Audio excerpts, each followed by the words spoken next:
একদিকে গোটা দেশ নিট ইউজি কেলেঙ্কারি নিয়ে উত্তাল, আর নিট পিজি পরীক্ষাও পিছিয়ে দেওয়া হয়েছে। পাশাপাশি বাতিল হয়ে গেছে নেট ইউজিসি পরীক্ষা। আর অন্যদিকে রাজ্যে প্রায় 511টি সরকারি স্কুল বন্ধ হয়ে যেতে পারে, সেই সম্ভাবনায় উদ্বিগ্ন রাজ্যের শিক্ষক ছাত্র মহল।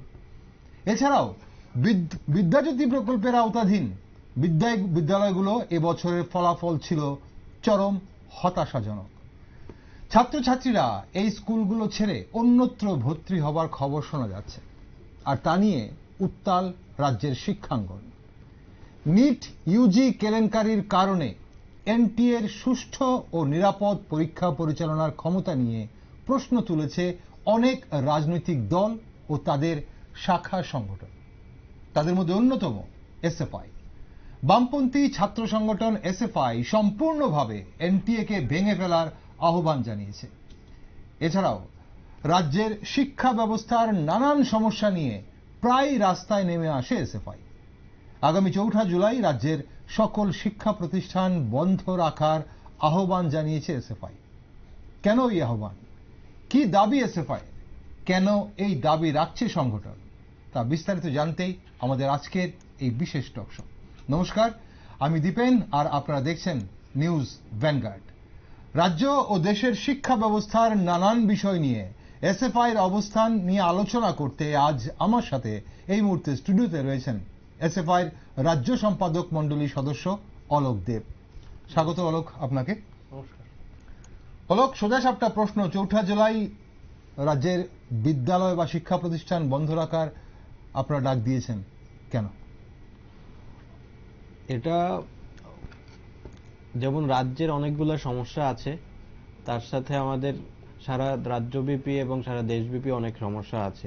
যে সমস্ত সমস্যাগুলি মোকাবেলা যদি আমরা এখনই না করি, এই ভগ্ন শিক্ষা ব্যবস্থা দেশ কিংবা রাজ্য কোনোভাবেই কাটিয়ে তোলা সম্ভব হবে না।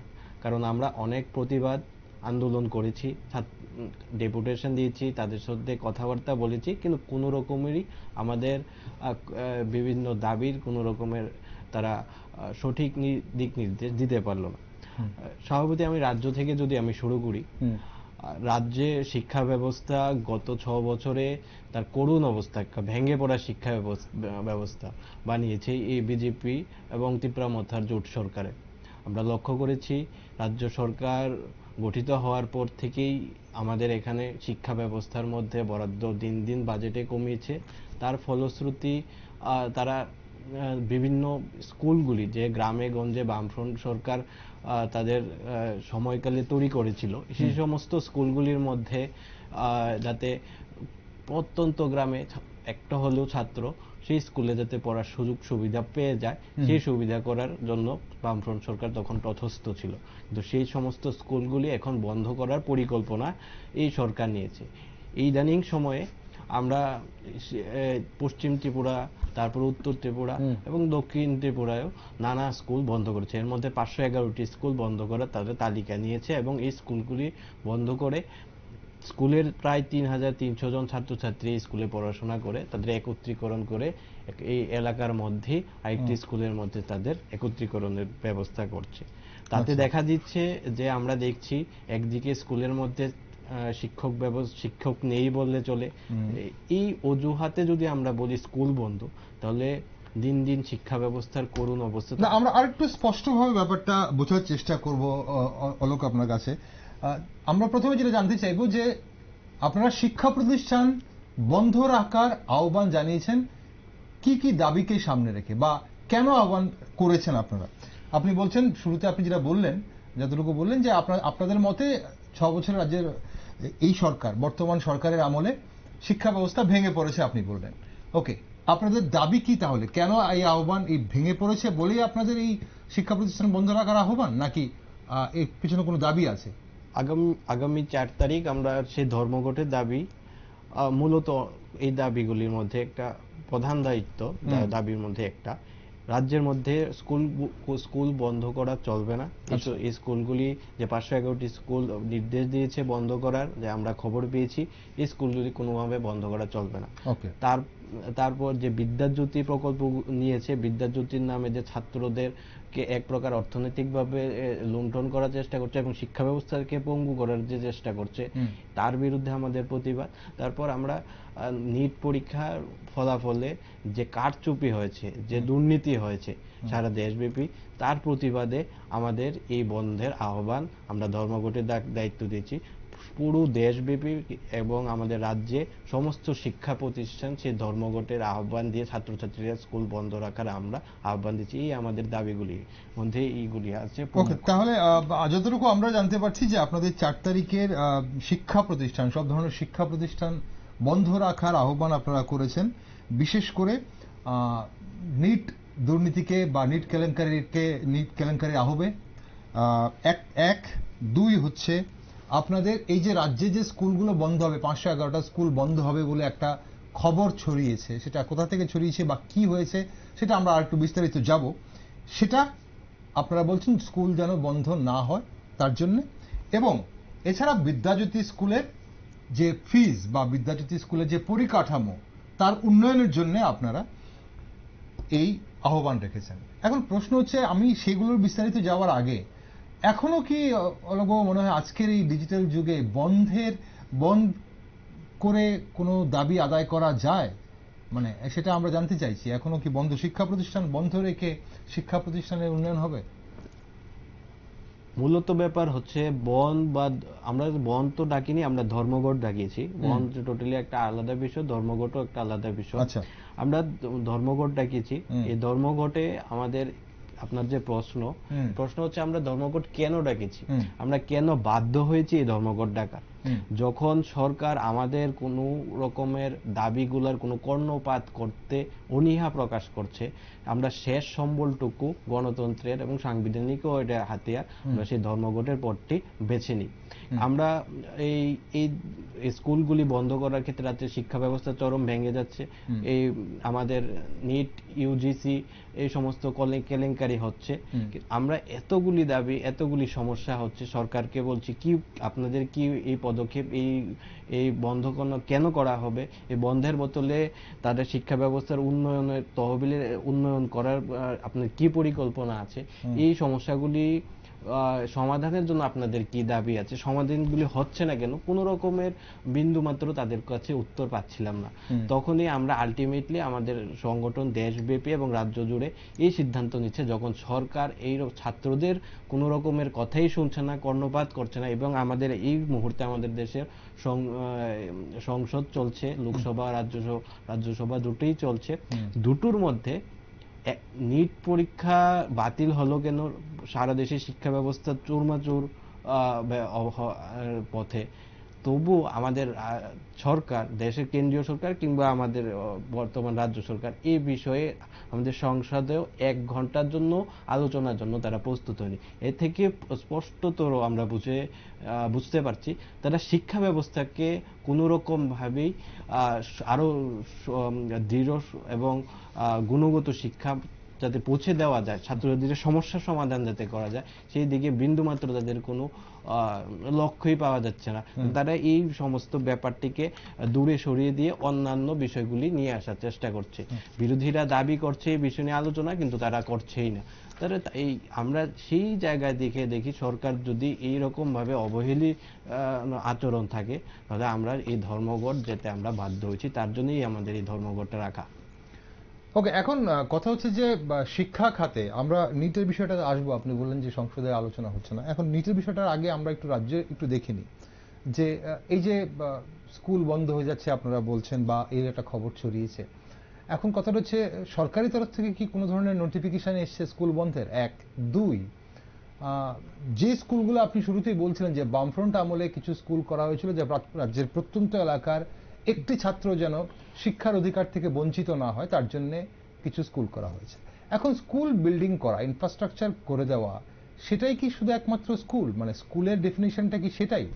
একটা স্কুল পরিচালনা করতে গেলে যে ন্যূনতম যে শিক্ষকের প্রয়োজন হয় বা আরো যে অন্যান্য বিষয়গুলো রয়েছে, সেখানে শুধু অশিক্ষক কর্মচারীর ক্ষেত্রে রয়েছে, সবকিছু রয়েছে, সবকিছু মিলিয়ে একটা স্কুল হয় এবং সেখানে শিক্ষার পরিবেশের ব্যাপার হয়। কিন্তু সেখানে যদি কোনো স্কুলে যদি ছাত্রই না থাকে, এক একটা স্কুলে যদি দেখা যায় যে 2জন 3জন 4জন করে ছাত্র রয়েছে, তাহলে এমন সেই সব স্কুলগুলো কিভাবে চালিয়ে রাখা সম্ভব? মানে সেটা কি, মানে আপনারা তার 2-3জন ছাত্রছাত্রী নিয়েও কি আপনারা বলছেন স্কুলগুলোকে চালিয়ে রাখতে হবে? আপনাদের দাবির মধ্যে কি সেটাও রয়েছে?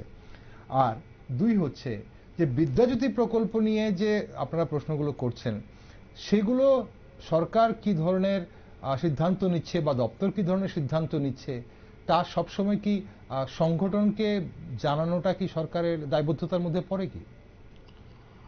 মূলত আমরা যা লক্ষ্য করেছি যে আপনার যে প্রশ্নে, যে রাজ্যে আমরা বামফ্রন্ট সরকার যখন ছিল তখন প্রত্যন্ত এলাকায় পাহাড় গ্রামে স্কুল বাড়ি নির্মাণ করেছিল। তার প্রথম উদ্দেশ্যই ছিল যাতে প্রত্যন্ত এলাকায় এইরকম ছাত্রছাত্রীরা যারা রয়েছেন তারা যাতে একটি হলেও যাতে ছাত্রছাত্রী এই শিক্ষা ব্যবস্থা থেকে বঞ্চিত না হয়, তার জন্য রাষ্ট্রই তার শিক্ষা ব্যবস্থা দায়িত্ব বহন করবে। এটা আমাদের সাংবিধানিক অধিকার, সেই অধিকার মেনেই এই বামফ্রন্ট সরকার সেই স্কুলগুলি নির্মাণ করেছেন।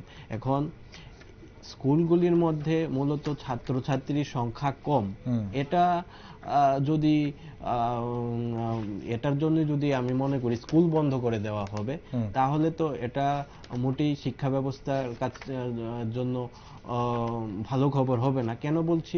কারণ আমাদের সরকারি শিক্ষা ব্যবস্থার মূল উদ্দেশ্য কি? যাতে এই শিক্ষা ব্যবস্থা প্রত্যন্ত এলাকার মধ্যে একটা গরিবের থেকে গরিব অংশের ছাত্রছাত্রীরা যাতে এই শিক্ষা ব্যবস্থার অংশ নিতে পারে, যার সংখ্যা 1 হোক 10 হোক 15 হোক। কিন্তু যখন ছাত্রছাত্রী এই ব্যবস্থায় অনুযায়ী যদি শিক্ষা প্রতিষ্ঠান গ্রহণের উদ্দেশ্যে সরকার এই ব্যবস্থা নির্মাণ করে থাকে, তাদের উদ্দেশ্য এটাই হয়ে থাকে, তাহলে কোনোভাবেই তাদের অবস্থা 10 জন বা কম ছাত্রছাত্রীর সংখ্যা হলেও স্কুল বন্ধ করার অজুহাত হবে না। আমার মনে হয় এখানে সরকার তাদের যে দায়িত্ব থেকে সরে পিছুনোর জন্য এই ব্যবস্থা গ্রহণ করেছে। আপনি ভালো করে জানেন আমাদের রাজ্যে শিক্ষক স্বল্পতার হাহাকার, এবং ইভেন আমাদের সদরের মতো জায়গার মধ্যে অনেক স্কুলগুলিতে বিভিন্ন বিষয়ের শিক্ষকের অভাব আছে, এবং গ্রামের তো আরো খারাপ অবস্থা। এবং সরকারি শিক্ষক স্বল্পতাকে দূরীকরণ করার জন্যই বিভিন্ন স্কুলগুলিকে বন্ধ করে একত্রীকরণের ব্যবস্থা করছে। এটাই আমাদের সংগঠনের এবং আমার মনে হয় এটাই তাদের মূল উদ্দেশ্য হতে পারে, যাতে নতুন করে শিক্ষক যাতে এখানে নতুন নিয়োগ না করতে পারে।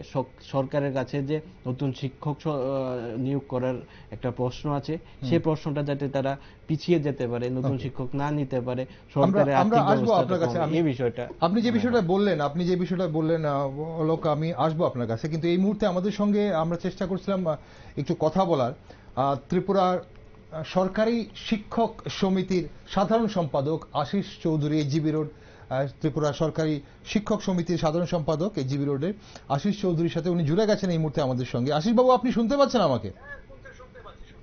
আশিস বাবু, আমি দীপেন বলছি নিউজ ভ্যানগার্ড স্টুডিও থেকে। আর যেটা আপনার কাছে জানার ছিল, আমরা কিছুদিন আগে দেখেছি আপনারা একটি মিছিল সংগঠিত করে পথসভার মধ্যে আপনারা বলেছেন যে 511টি স্কুল রাজ্যে প্রায় বন্ধের পথে। এখন সেই হিসেবটা আপনারা কি করে করলেন এবং কি করে জানলেন যে এই ধরনের রাজ্যের স্কুলগুলো বন্ধ হতে চলেছে? নমস্কার। প্রথমেই নিউজ ভ্যানগার্ডের সম্মানিত শ্রোতাদেরকে আমাদের সংগঠন ত্রিপুরা সরকারি শিক্ষক সমিতি এইচ বোর্ডের পক্ষ থেকে অভিনন্দন জানিয়ে আমাদের সংগঠনের পক্ষ থেকে বক্তব্য তুলে ধরার চেষ্টা করছি।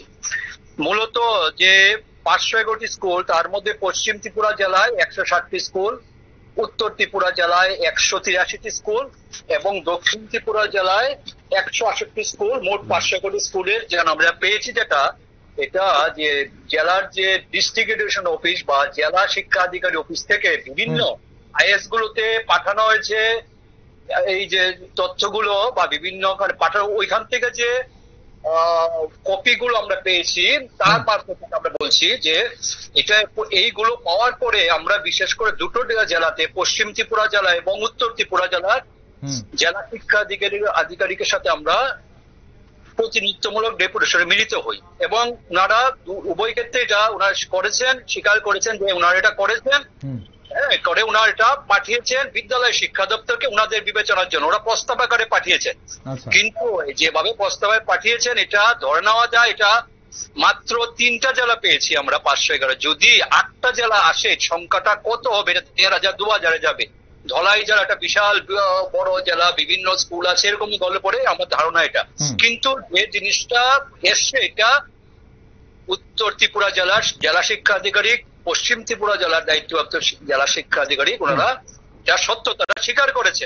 আচ্ছা, এখন এই জিনিসটা দাঁড়ালো, আপনারা জানেন যে বিশেষ করে জনশিক্ষা আন্দোলনের সময় থেকেই এই যে রাজ্যে শিক্ষার বিস্তারের জন্য বিদ্যালয় চালু করার একটা চেষ্টা চলছিল। পরবর্তী সময় 1978 সালে বামপন্থী সরকার আসার পরে তৎকালীন আমাদের শ্রদ্ধেয় মুখ্যমন্ত্রী প্রয়াত নৃপেন চক্রবর্তী, প্রয়াত দশরথ দেব শিক্ষামন্ত্রী, ওনারা মিলে পুরো বামপন্থী সভা একটা শিক্ষাকে বিস্তারের জন্য একটা সুপরিকল্পিত একটা উদ্যোগ নিয়ে এগোয়। পরবর্তী সময় যে আরো যে বামপন্থী সরকার গুলো ছিল একই লক্ষ্য নিয়ে যে শিক্ষাকে একেবারে গ্রাম স্তরে নিয়ে যাওয়ার জন্য প্রত্যেক পাড়ায় স্কুল গড়ে তুলেছিল। আমরা 2009 সালে শিক্ষার অধিকার আইন যেটা আছে তাতে বলা আছে যে প্রাথমিক স্কুলগুলো হবে 1 কিলোমিটারের মধ্যে, প্রাথমিক স্কুল 1 to 5 পর্যন্ত স্কুলগুলো বাড়ি থেকে 1 কিলোমিটার থাকতে হবে। উচ্চ প্রাথমিক মানে 8 পর্যন্ত স্কুলগুলো তাহলে 3 কিলোমিটারের মধ্যে, এবং হাই সেকেন্ডারি স্কুল 5 কিলোমিটারের মধ্যে। এই যে পরিকাঠামোগুলো কিন্তু 2018 সালে পূর্বে শিক্ষা একটা সুদূর পর্যায়ে চিন্তা ভাবনা নিয়ে শিক্ষাকে সব পৌঁছার জন্য আমাদের ত্রিপুরা রাজ্যে এই যে শিক্ষার অধিকার 2009 সালে যেটা বলা আছে এটা ত্রিপুরা রাজ্যে আগে থেকেই এটা এই জায়গাতে পরিকাঠামো গড়ে তোলা হয়ে গেছিল। কিন্তু 2018 সালে রাজ্যে বিজেপি সরকার আসার পরের বছর 2019 সালে 960টি স্কুলকে বন্ধ করার জন্য একটা উদ্যোগ গ্রহণ করে। তৎকালীন সময়ে শিক্ষা অনুরাগী জনগণ, ছাত্র সংগঠন এবং শিক্ষক সংগঠনগুলোর প্রতিবাদ আন্দোলনের ফলে তখন এটাকে পুরোপুরি করতে পারেনি, কিন্তু বেশ কিছু স্কুলকে বন্ধ করেছে, কিন্তু সবগুলো স্কুলকে বন্ধ করতে পারেনি। এখন হয়েছে ছাত্র সংখ্যার অজুহাতে এখন স্কুলগুলোকে বন্ধ করার একটা চেষ্টা হচ্ছে। আপনার একটু বলছি যে জেলা শিক্ষা আধিকারিকের যে কাগজটা আমরা পেয়েছি, আমরা হাতে এসছে, তাতে বলা আছে কততম ছাত্র আছে ওই স্কুলের শিক্ষক সংখ্যা দেওয়া আছে। আমরা দেখেছি স্কুলগুলোতে প্রাইমারি স্কুল 1জন শিক্ষক, একটা সিনিয়র বেসিক স্কুল উচ্চ মাধ্যমিক বিদ্যালয় 1 থেকে 2 জন শিক্ষক, 2জন শিক্ষক দিয়ে একটা 1 থেকে 8 পর্যন্ত স্কুল কিভাবে চলবে? তাদের প্রশাসনিক কাজ আছে, মিড ডে মিলের কাজ, একটা 2জন টিচার, প্রাথমিক স্কুলে 1জন টিচার, কাজেই স্কুলগুলোকে চালানো কষ্ট হয়ে যাচ্ছে। এখন এটাকে একটা এই জিনিসটাকে ঢাকার জন্য ছাত্র সংখ্যা কম অজুহাত দিয়ে স্কুলগুলোকে বন্ধ করার জন্য চেষ্টা। আপনাদের কাছে যে লিস্ট রয়েছে সেখানে আপনি তো বললেন এখানে যে প্রাইমারি স্কুলে 1জন শিক্ষক রয়েছে বা সিনিয়র বেসিক স্কুলে সেখানে 2জন শিক্ষক রয়েছে, সেখানে ছাত্র কতটুকু রয়েছে বা কতজন রয়েছে অনুপাত, সে ধরনের কোন তথ্য কি আপনাদের সামনে এসেছে কি? হ্যাঁ, তথ্যই কাগজগুলো যে কাগজগুলো পেয়েছি তাতে তথ্য দেওয়া আছে। স্টুডেন্ট সংখ্যা খুব বেশি কেন, স্টুডেন্ট সংখ্যা কেন কমলো এটা তো যাওয়া দরকার। স্কুলগুলো চলছিল, যদি শিক্ষক না থাকে, স্কুলে যে শিক্ষক না থাকে, বাধ্য হয়ে অভিভাবকরা কি করে কষ্ট করে দূরে অলস্ক পাঠায়, এইসব কারণে চলে গেছে। ওই যে কেন ছাত্র সংখ্যা 2018 সালে পড়তে কমলো এই দিকে না গিয়ে এই অজুহাত দিয়ে আসলে রাজ্যে শিক্ষক স্বল্পতা, রাজ্যে যে আমরা 4টা নিয়োগ হয়, টেট 1, টেট 2, এসটিজিটি, এসটিপিজিটি, টিআরপিটি, তারপর বোর্ডে নির্বাচিত হয়। রাজ্যে শিক্ষিত রিকুইজিট কোয়ালিফিকেশন হাজার হাজার বেকার যুবক যুবতী আছে যারা উদ্গ্রীব পরীক্ষাগুলো বসবেন এবং অলরেডি পাস করে বসে আছেন, নিয়োগপত্র পাননি এমনও আছেন, টিআরবিটি পাস করে টেট উত্তীর্ণ হয়ে আছে। নিয়োগ করলে পরে শিক্ষক যদি যায় গ্রামের মধ্যে, আমার বাড়ির সামনে স্কুলে যদি শিক্ষক থাকে তাহলে একজন অভিভাবক কেন তার স্টুডেন্টকে দূরে পাঠাবেন? দাদা আপনি বলছেন যে এখানে এই যে স্কুলগুলো বন্ধ হবার কথা যে বলছেন আপনি, তার মনে হচ্ছে তার কারণ একমাত্র হচ্ছে যে সেখানে শিক্ষক স্বল্পতা। এই জিনিসটাকে অন্ধকারে রেখে দৃষ্টিভঙ্গিটা ঘুরিয়ে দেওয়ার জন্য বলা হচ্ছে ছাত্র সংখ্যা কম। আমি একটু বলছি যে ওই যে বিদ্যালয় শিক্ষা বা ডিস্ট্রিক্ট এডুকেশন অফিস বা জেলা শিক্ষা থেকে যে কাগজটা পেয়েছি, তাতে যে স্কুলগুলো দেওয়া আছে একত্রীকরণের কথা বলা আছে, তাতে দেখা যাচ্ছে এক একটা স্কুল 4 কিলোমিটার 5 কিলোমিটার সর্বোচ্চ 8 কিলোমিটার আছে মানদাইয়ের দিকে স্কুল। তাহলে 5 কিলোমিটার দূরে একটা প্রাথমিক স্কুলের স্টুডেন্ট ক্লাস 1 to 3 পড়ে স্টুডেন্ট গিয়ে তার পক্ষে পড়া সম্ভব? তার পক্ষে এই যে যাওয়া আসার যে একটা সমস্যা, এর ফলে কি হবে? একটা ড্রপ আউট বাড়বে, এটাই হবে।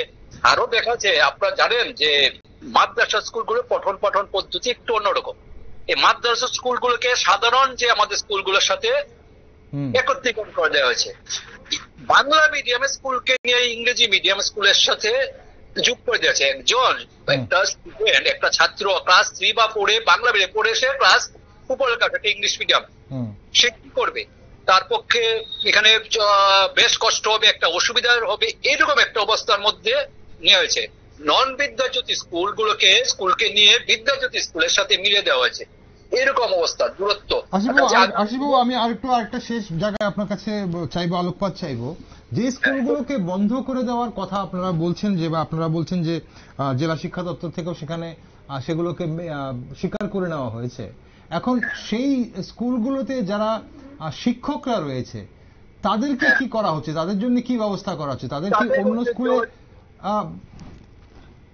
একত্রীকরণ যে স্কুলটা হবে ওই সেই জায়গাতে বোধহয় এরকম আছে, ওইখানে ওদেরকে দিয়ে দেওয়া হবে। তাহলে দুটো স্কুল মিলে একটা শিক্ষক মোটামুটি হবে, একটা স্কুলে 2 জন, পাশের স্কুলে একত্রীকরণ আসলো আর 2 জন, এরকম একটা পরিকল্পনা নিয়ে আমাদের দেখে মনে হয়েছে, লিস্টটা দেখে এরকম চিন্তা ভাবনা করে এগোচ্ছে।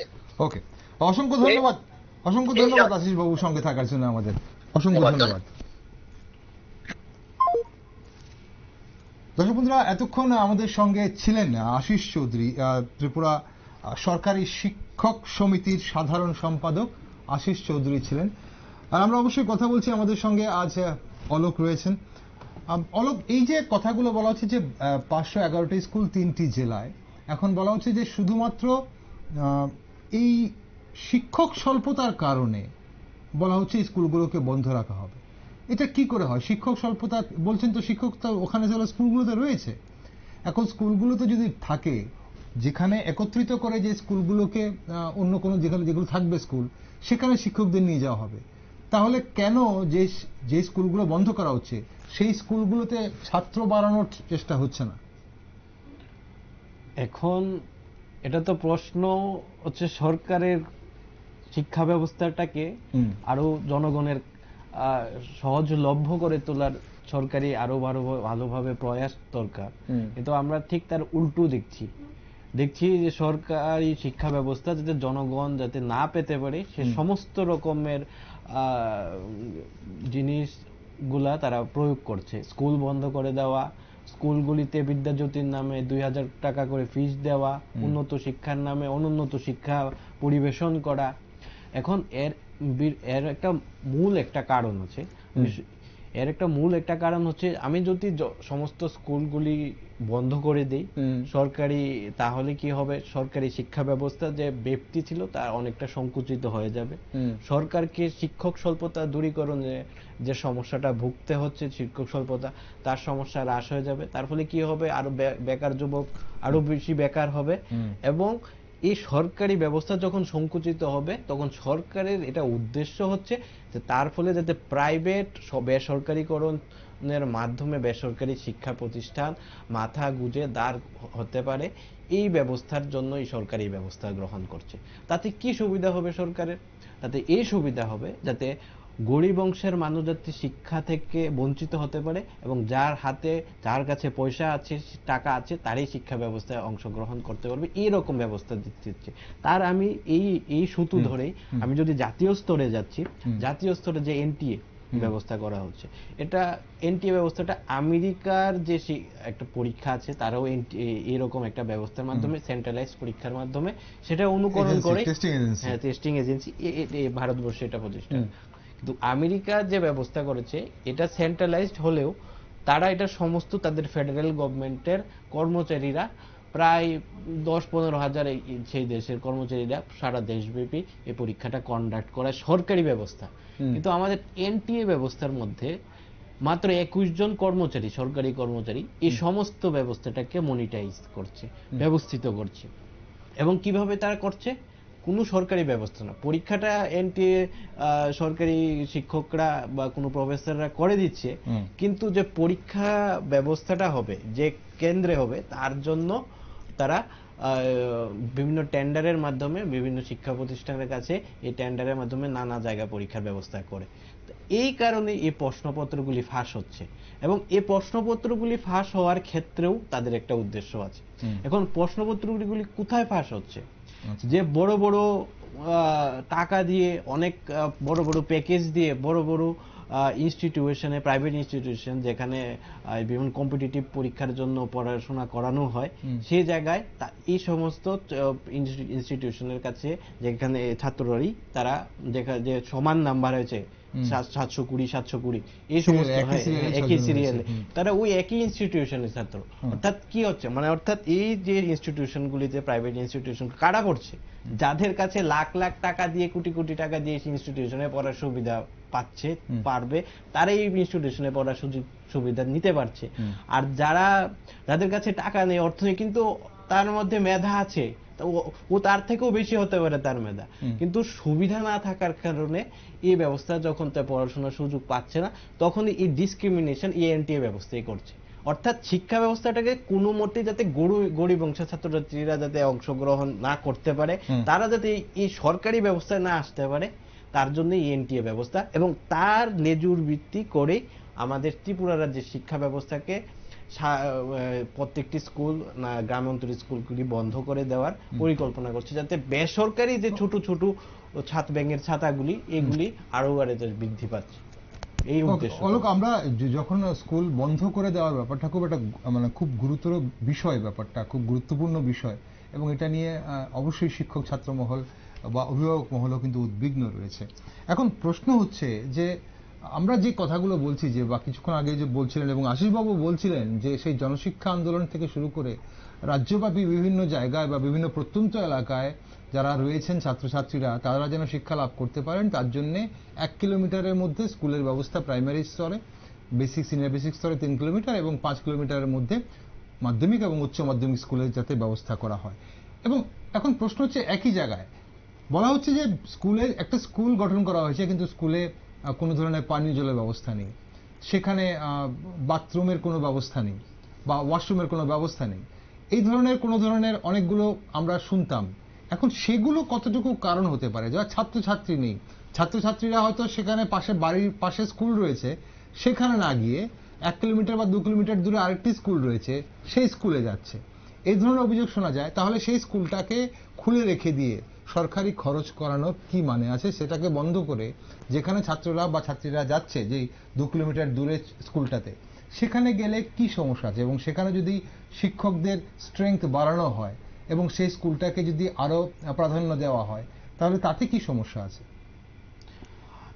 এখন আমি একটা বিষয় আপনার কাছে উল্লেখ করছি, যে মানে এমন ভাবে পুঁজিবাদী ব্যবস্থার মধ্যে আমরা পৌঁছে গেছি যে আমরা সমস্ত কিছুর মধ্যে লাভজনক কিংবা ক্ষতি কোনটা হবে এটা নিয়ে আমরা সবসময় আলোচনা করছি। এখন এমন অবস্থায় আমরা আসছি, মানে এটা আমাদের মানে একটা সাধারণ ছাত্র, মানে মানুষের জীবন জীবিকার ক্ষেত্রে শিক্ষার স্বাস্থ্য, এটা মানে তাদের মৌলিক অধিকারের মধ্যে পড়ে। এই সমস্ত বিষয়গুলি, যেগুলি খুবই সেন্সিটিভ বিষয়গুলি, এখানের মধ্যেও প্রফিটাইজেশন বিষয়গুলো এসে পড়ে। তাতে কি হচ্ছে? তাতে দেখা যাচ্ছে যার দরকার শিক্ষা ব্যবস্থাটা, যার দরকার স্বাস্থ্য ব্যবস্থাটা, সে এই সরকার যে সরকার পরিচালনা করছে, যে দলটি, তাদের সেই পুঁজিপতি মানসিকতার জন্যই সেই প্রফিটাইজেশন ব্যাপারটি এসে পড়ে। তার কারণে আজকে আমাদের ভোগ করতে হচ্ছে এই যে আমাদের এখানে শিক্ষক স্বল্পতার জন্য এই স্কুল নয়, এখানে সরকারি অনেক টাকা খরচা হচ্ছে, আর তার বদলে আরেকটু দূরে গিয়ে আরেকটা স্কুলে আমরা তাদেরকে একত্রীকরণের মাধ্যমে পড়াশোনা করব। অ্যাকচুয়ালি সরকারি ব্যবস্থাটা তো এর জন্যই করা হয়েছে যেন আমি বহুত্ববাদী যে একজনের জন্য হলেও আমি সেই ব্যবস্থাটা যাতে আমি দিতেই পারি, তার সেই অধিকারটা আছে, তাকে পৌঁছে দিতে পারি। সরকারি শিক্ষা যে আমাদের রাইট টু এডুকেশন এটাই বলে যে কেন 1 কিলোমিটারের মধ্যে প্রাইমারি, 3 কিলোমিটারের মধ্যে মাধ্যমিক স্তর এবং 5 কিলোমিটারের মধ্যে উচ্চ মাধ্যমিক স্তর। কেন দেওয়া হচ্ছে? এই যে আমাদের শর্টেজগুলো আছে, এই ক্রাইটেরিয়াগুলি আছে, যাতে সমস্ত অংশের মানুষগুলা, ছাত্রছাত্রীরা এই বিষয়গুলি যাতে আওতায় পড়ে, তার জন্য করা হয়েছে।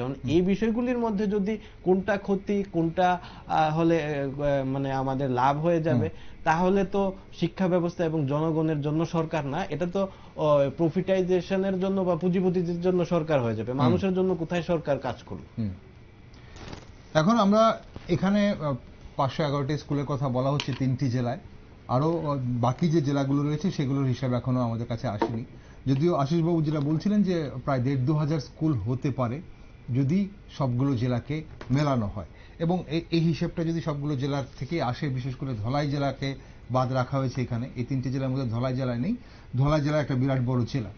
এখন প্রশ্ন হচ্ছে, আপনাদের 511টা স্কুল একটা দাবি, এই 4 জুলাই আপনাদের শিক্ষা প্রতিষ্ঠান বন্ধ রাখার, বা ধর্মঘট আপনারা বলছেন, বন্ধ নয় ধর্মঘট বলেছেন, এই ধর্মঘটের দাবির মধ্যে এই 511টি স্কুল বা এই ধরনের স্কুলগুলোকে বন্ধ করা যাবে না, আপনারা চাইছেন সেগুলো যেন বন্ধ না হোক, সেটা আপনাদের একটা দাবি। এছাড়া নিট নিয়ে আপনাদের বলছেন, নিট নিয়ে আপনাদের দাবি রয়েছে। এখন ব্যাপারটা হচ্ছে যে নিট নিয়ে সারা ভারতবর্ষে আমরা দেখতে পাচ্ছি তদন্তর ভার এই মুহূর্তে সিবিআইয়ের কাছে রয়েছে, মামলাটি কোর্টে রয়েছে, মাননীয় কোর্ট বিচারাধীন, বিচার করবেন, পরবর্তী শুনানি 8ই জুলাই। এর ফাঁকে আপনাদের কি দাবি রয়েছে? আপনারা দাবি করেছিলেন, সুষ্ঠু তদন্তের দাবি করেছিলেন, এবং এবার সিবিআইয়ের হাতে তদন্ত রয়েছে। দেখুন, এই বিষয়গুলা যখন উঠে এসেছে তখন সমস্ত বারবার আমরা সরকারের কাছে বিষয়গুলি সমাধানের জন্য চেষ্টা করছি, তারা কোনো রকমই কর্ণপাত করলো না। এবং দেখা দিল তারা যে এই বিষয় প্রশ্নপত্র ফাঁস হয়েছে, অভিযোগ যখন উঠেছে, তারা যে তদন্তকারী কমিটি করলো, সেই কমিটির মধ্যে যে চেয়ারপারসন রয়েছে এনটি, ওনাকেই দেওয়া হলো।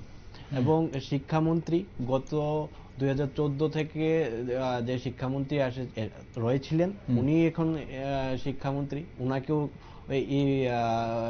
উনিও এই বিষয়ে কোন রকমের মানে কি সমাধান হবে এই বিষয়ে কোন রকমের মানে তারা বিষয়টাকে টোটালি সাইডলাইন করে দেওয়ার চেষ্টা করছে। তো আমরা তখনই তৎক্ষণাৎ বললাম এনটিএ ব্যবস্থাটাকে বাতিল করতে হবে এবং শিক্ষামন্ত্রী কোন রকমের মানে উদাসীনতার কারণে তার আমরা পদত্যাগের দাবি করছি। কারণ এইরকম শিক্ষামন্ত্রী যা দায়সারবিহীন শিক্ষামন্ত্রী, তার কোনো দায়িত্ব নেই, এই শিক্ষামন্ত্রী কোন রকমের ইতিবাচক পদক্ষেপ নেই, এই শিক্ষামন্ত্রী থাকার চেয়ে একটা অন্য শিক্ষামন্ত্রী না থাকেই ভালো। তো সেই জন্য তার দায়িত্বভার যাতে তা না দেওয়া হয়, আমরা তাকে পদত্যাগ করার আমরা দাবি জানিয়েছি এবং এটা সিবিআই এর কাছে গেছে। এবং ব্যাপারটা হচ্ছে সিবিআই এখন প্রশ্নই আছে যে সিবিআই এর কাছে গিয়েছে, ব্যাপারটা এখন কতটা এটা ফলপ্রসূ হবে তদন্তের জন্য, এটাও আমাদের কাছে অনেকটা প্রশ্ন চিহ্ন। কারণ সুপ্রিম কোর্টের কথা অনুযায়ী সিবিআই হচ্ছে কেন্দ্রীয় সরকারের তোতা পাখি, তারা যা বলবে কেন্দ্রীয় সরকার তাই বলবে। অর্থাৎ কোন রকম ভাবে সমস্ত কেন্দ্রীয় সরকারের বিরুদ্ধে যদি কোন রকমের তদন্ত যদি যায় বা কোনো রিপোর্ট উঠে আসে, তারা এটা ধামাচাপা দেওয়ার চেষ্টা করবে। তো এটা এখানে একটা নিরপেক্ষ যারা অবসরপ্রাপ্ত সুপ্রিম কোর্টের জাজ, তাদের অধীনে এরকম একটা তদন্ত কমিশন করে এই ব্যবস্থাকে কোথায় খামতি হয়েছে, কেন করেছে, কেন হয়েছে, এই বিষয়গুলি তদন্ত করা। তাহলে এখন এই মুহূর্তে সিবিআই যে তদন্ত করছে এবং সিবিআই তদন্ত শুরু করার আগেও বিভিন্ন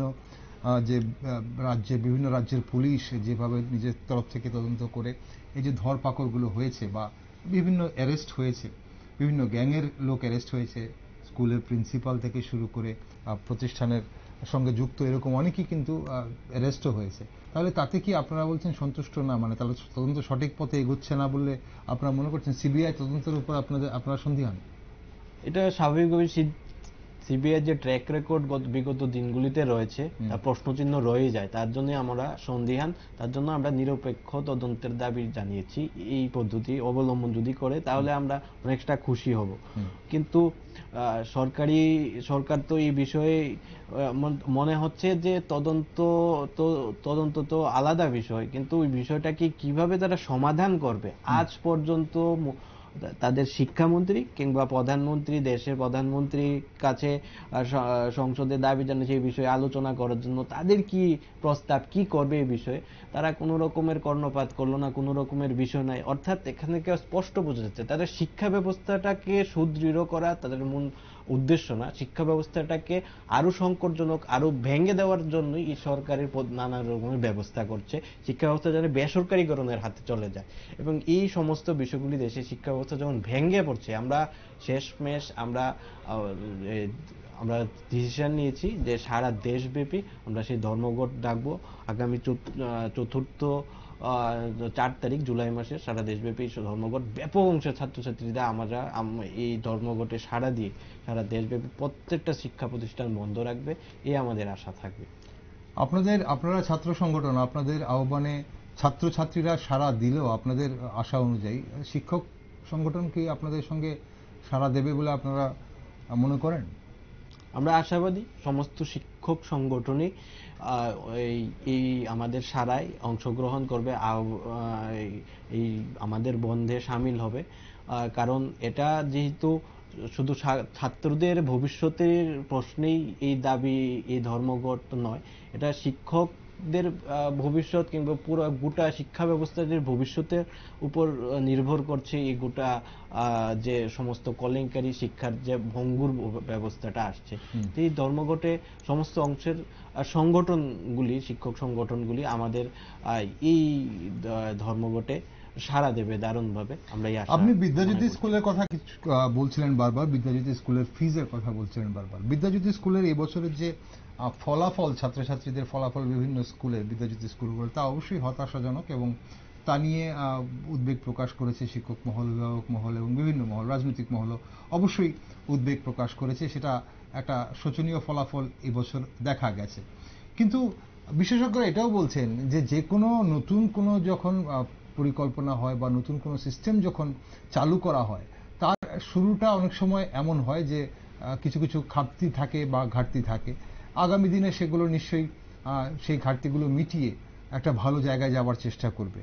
বিদ্যাজ্যোতি স্কুল নিয়ে আপনাদের এই মুহূর্তে অবস্থানটা কি এবং আপনারা বেসিক্যালি বিদ্যাজ্যোতি স্কুলের কি চাইছেন?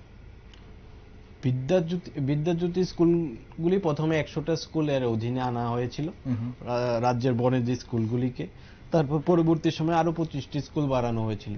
উদ্দেশ্য কি ছিল? স্কুলগুলিতে গুণগত শিক্ষার মান আরো বাড়ানো হবে, স্কুলগুলিতে নতুন নতুন শিক্ষা সংক্রান্ত নানা ইকুইপমেন্টগুলি এখানে অন্তর্ভুক্ত করা হবে।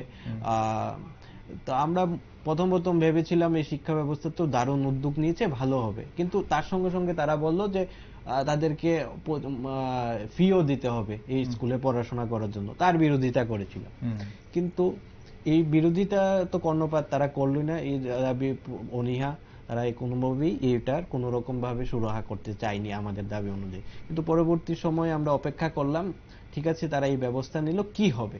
কিন্তু তাদের যখন দিন গেল, বছর গেল, পরীক্ষার রেজাল্ট এলো বছরের, তাদের শিক্ষা ব্যবস্থার মধ্যে বিরাট অংশের বনেদি স্কুলে ছাত্রছাত্রী ফেল করে এলো, অনুত্তীর্ণ ছাত্রের সংখ্যা বেড়ে গেল।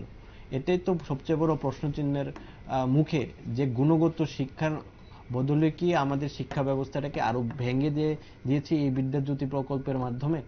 তাই আমাদের দাবি এই বিদ্যাজ্যোতি প্রকল্পের বদলে যাতে সমগ্র বা ত্রিপুরার মধ্যে গুণগত শিক্ষা না বাড়ানো হয়, প্রত্যেকটি স্কুলগুলিকে যাতে বন্ধ না করা হয়, প্রত্যেকটি স্কুলে সরকারি যে ব্যবস্থা, এই যে আপনার কথার মধ্যে উঠে এলো যে টয়লেট আছে কিংবা কোনোটা টয়লেট থাকলেও জল নেই, এই সমস্ত সমস্যাগুলি যদি আমরা দূর না করতে পারি, তাহলে সরকার কি জন্যই আমরা সরকার নির্বাচিত করতে পারি, যে ন্যূনতম শিক্ষা স্বাস্থ্য সম্পর্কীয় এই ব্যবস্থাগুলি যদি আমাদের কাছে নিয়ে পৌঁছতে না পারে, শিক্ষা ব্যবস্থার করুণ অবস্থায় যদি আমাদের আরো তলা নিতে যায় শিক্ষা ব্যবস্থা, তাহলে আমাদের সরকারিকে আমরা নির্বাচিত করে আমাদের সাধারণ আম আদমি কিংবা ছাত্রছাত্রীদের কি ফায়দা হলো, তাতে এটা বড় প্রশ্ন উঠে আসে। ওকে, একটা শেষ প্রশ্ন অলোক আপনার কাছে, যে জাতীয় স্তরের যে প্রবেশিকা পরীক্ষা বা নিট নিয়ে আমরা কথা বলছিলাম, নিট বলুন বা এনটিএ বলুন, নিট ইউজি পিজি দুটো পরীক্ষাই এখন পিজিও বাতিল করা হয়েছে, আর এনটিএ পরীক্ষা নেট পরীক্ষা সেটা হয়েও তারপর সেটা বাতিল হয়ে গেছে। এখন জাতীয় স্তরের প্রবেশিকা পরীক্ষা নিয়ে এই ধরনের অনিয়মের ফলে দেশের ভবিষ্যৎ কতটা সংকটের মুখে বলে আপনারা মনে করেন, এবং বিভিন্ন স্তর থেকে যে দাবিগুলো উঠে আসছে সেই দাবিগুলো সবগুলো মানা কতটা সম্ভব? কারণ আপনারা যেরকম দাবি করছেন এনটিএ কে বাতিল করার দাবি, এবং অনেকেই আবার বলছেন যে নিটটাকে গোটা নিট আবার রিনিট করতে হবে, আবার পরীক্ষা নিতে হবে। অনেকেই বলছেন যে না, যারা পরীক্ষা দিয়েছেন যাদের ফলাফল ভালো হয়েছে ওরা তো বলবেই যে না আমার আর পরীক্ষার প্রয়োজন নেই, আমার পরীক্ষা হলে যদি আমার ফলাফল যদি সেরকম ভালো না হয়। তাহলে এই জায়গাটায় দাঁড়িয়ে এবারের নিট পরীক্ষা যা হলো এবং এই দুর্নীতির জন্য সবার সঙ্গে ন্যায় করাটা কি সম্ভব হবে বলে আপনার মনে হয়? এটা একটা বিষয়টা অনেকগুলি দৃষ্টিভঙ্গি রয়েছে বিষয়গুলোর মধ্যে যে প্রশ্নটা আমাকে বলেছেন। এখন আমাদের নিট পরীক্ষার মাধ্যমে অনেকে রিনিট চাইছে, আমরা চাইছি নিট এনটিএকে বাতিল করে দেওয়ার জন্য। কিন্তু আমরা কোনোভাবেই এটার পক্ষপাতী নই যে এখন রিনিট করা, কারণ এখন যদি রিনিট করা হয় তাহলে যারা তার জন্য সত্যি উত্তীর্ণ হয়েছে পড়াশোনা করে তাদের জন্য পুরো বছরটা কিংবা নষ্ট হয়ে যাওয়ার সম্ভাবনা রয়েছে। এখন দেখার সরকার যাতে এই ভেঙে পড়া শিক্ষা ব্যবস্থাটাকে সুদৃঢ় করার জন্য এই ব্যবস্থাটাকে আরো কিভাবে শক্তপোক্ত করে, এটা দেখার বিষয়। নানা দিকে প্রশ্ন আসছে যে এই বিষয়গুলি নিয়ে রিনিট কিংবা বাতিল কেন বা আমাদের দাবি তো বাতিল এই জন্যই কারণ এই এনটিএ আসার পর থেকেই দেশের মধ্যে যে আমাদের শিক্ষা ব্যবস্থাটা আছে এবং আমাদের যে দেশের বিবিধের মধ্যে মানে নানা বিভিন্ন প্রতি 10 কিলোমিটার মধ্যে আমাদের মানে কমিউনিটি কিংবা তার ল্যাঙ্গুয়েজ বদলে যাচ্ছে। আগে এই যে এনটিএ এর আগে বা নিট পরীক্ষার আগে আমরা দেখতাম যে প্রত্যেক রাজ্য স্তরে পরীক্ষা হতো, তাতে দেখা দিচ্ছে তখনও স্বচ্ছতা এখনকার এনটিএ থেকে অনেকটা বেশি ছিল এবং তাদের আঞ্চলিকভাবে অনেকগুলো বিষয় আছে তাদের পরীক্ষা অন্তর্ভুক্ত হতো, তাদের আঞ্চলিক বিষয়গুলি প্রাধান্য পেত। এখন রাষ্ট্রীয় তখনও হতো প্রশ্ন ফাঁস তো এবং বিভিন্ন রাজ্যগুলো যেগুলো স্ক্যানারে রয়েছে বা রাডারে রয়েছে, এখন সেসব লেন্সের নিচে সিবিআই লেন্সের নিচে যেসব রাজ্যগুলো রয়েছে সেই সব রাজ্যগুলো তখনও ছিল, তখনও কিন্তু তাদের এই ধরনের প্রশ্নপত্র ফাঁস হওয়ার আমরা কেলেঙ্কারি শুনতাম না। কেলেঙ্কারি ব্যবস্থাটা কয়েকটা রাজ্যে ছিল, কয়েকটা রাজ্যে ছিল না। এখন মূল দরকার ছিল সে ব্যবস্থাটাকে যেখানে মানে প্রশ্নপত্র ফাঁস হতো সেখানে প্রশ্নপত্র না ফাঁস হওয়ার জন্য ব্যবস্থা গ্রহণ করা, ও রাজ্যের সরকারের তাদের পদক্ষেপ নেওয়ার কথা ছিল। তার পরিবর্তে তাতে কি হলো, যখন আমরা নিট পরীক্ষা এনটিএ এর মাধ্যমে নিল, এনটিএ এর মাধ্যমে অনেকগুলো পরীক্ষা হয় সারা দেশব্যাপী, তাতে কি হলো আঞ্চলিক স্তরে যে বিষয়গুলি প্রাধান্য দেওয়া যেত সেইগুলি বঞ্চিত হচ্ছে এবং সেন্ট্রালাইজ শিক্ষা ব্যবস্থা করা হচ্ছে। এটাই আমাদের যখন এনটিএ ব্যবস্থা চালু হয়েছিল তখন থেকেই আমাদের দাবি ছিল এই এনটিএ শিক্ষা ব্যবস্থা দেশের বৈচিত্র্যকে নষ্ট করা এবং শিক্ষা ব্যবস্থাটাকে নষ্ট করার একটা গুরুতর হাতিয়ার এই আমাদের কেন্দ্রীয় সরকার নিয়েছিল। তার জন্য আমরা বরাবর করে বলেছিলাম তাতে নানাবিধ মানে এখন যে আগের সিস্টেম ছিল তার থেকেও আরো নানা সমস্যার সম্মুখীন হতে হবে ছাত্রছাত্রীদের। এই বিষয়গুলি এখন আমরা এক্সপিরিয়েন্স করতে পারছি, এই বিষয়গুলি এখন সমস্যার সম্মুখীন হচ্ছে ছাত্রছাত্রীরা। তাই আমরা বলছি এটা যাতে বাতিল করা হয় এবং একটা নতুন ভাবে শিক্ষা ব্যবস্থাটাকে সুদৃঢ় করার জন্য ব্যবস্থা নোক। আর না হলে আমাদের এই আন্দোলন 4 তারিখ আমাদের ধর্মঘট সারা দেশব্যাপী আরো জোরদার ভাবে, এরপরেও আমরা অন্যান্য কর্মসূচি নিতে বাধ্য হব। অসংখ্য ধন্যবাদ অলোক আজ আমাদের সঙ্গে থাকার জন্য, বিস্তারিত আলোচনা করলেন আপনি, আপনাদের এসএফআই এর অবস্থান নিয়ে আমরা জানলাম আজ আপনার কাছে আরো বিস্তারিত। আগামী দিনে অবশ্যই আপনারা কি করছেন, কি ধরনের কর্মসূচি করছেন সেদিকে আমাদের নজর থাকবে এবং আমরা অবশ্যই আপনাদের সঙ্গে আরো আলোচনা করব। আজকের জন্য ধন্যবাদ আপনাকে। নমস্কার। দর্শক বন্ধুরা, এসএফআই শুনলেন আপনারা অবস্থান এই মুহূর্তে শিক্ষা ব্যবস্থার, শুধু রাজ্যের নয় দেশের শিক্ষা ব্যবস্থার জন্য কি কি দাবি এসএফআই রয়েছে এবং সেই দাবির জন্য ওনারা আগামী দিনে কি ধরনের কর্মসূচি করতে চলেছেন তা আপনারা শুনলেন। রাজ্যের শিক্ষা ব্যবস্থার জন্য অবশ্যই শিক্ষক মহল এবং ছাত্র মহল উদ্বিগ্ন। 511টি স্কুল 3টি জেলার যেটা বেরিয়ে এসছে এই খবরটা, যে স্কুলগুলো বন্ধ হতে পারে, এরকম ধরনের একটা খবর আগেও আমরা শুনছিলাম, কিন্তু তারপরে বলা হচ্ছে যে প্রায় 1.5 থেকে 2,000 স্কুল হয়তো আগামী দিনে বন্ধ হতে পারে। এবং যদি স্কুলগুলো বন্ধ হয় তাহলে সেখানে সেসব স্কুলগুলো যে ছাত্রছাত্রীরা রয়েছে তাদের কি হবে, তাদের শিক্ষা ঠিক অধিকার থেকে তারা কোনোভাবে বঞ্চিত হবে না তো, এই সংশয় কিন্তু এই মুহূর্তে দেখা দিয়েছে। আগামী দিনে কি হয় তা অবশ্যই আমরা নজরে রাখবো এবং তা সব খবর আপডেট আপনাদের সামনে তুলে ধরবো। তাই দেশ দুনিয়া এবং রাজ্যের বিভিন্ন ধরনের শিক্ষার হোক বা রাজনীতির হোক, সব ধরনের নিউজ আপডেট এবং টক শো দেখার জন্য আপনারা চোখ রাখুন শুধুমাত্র নিউজ ভ্যানগার্ডে।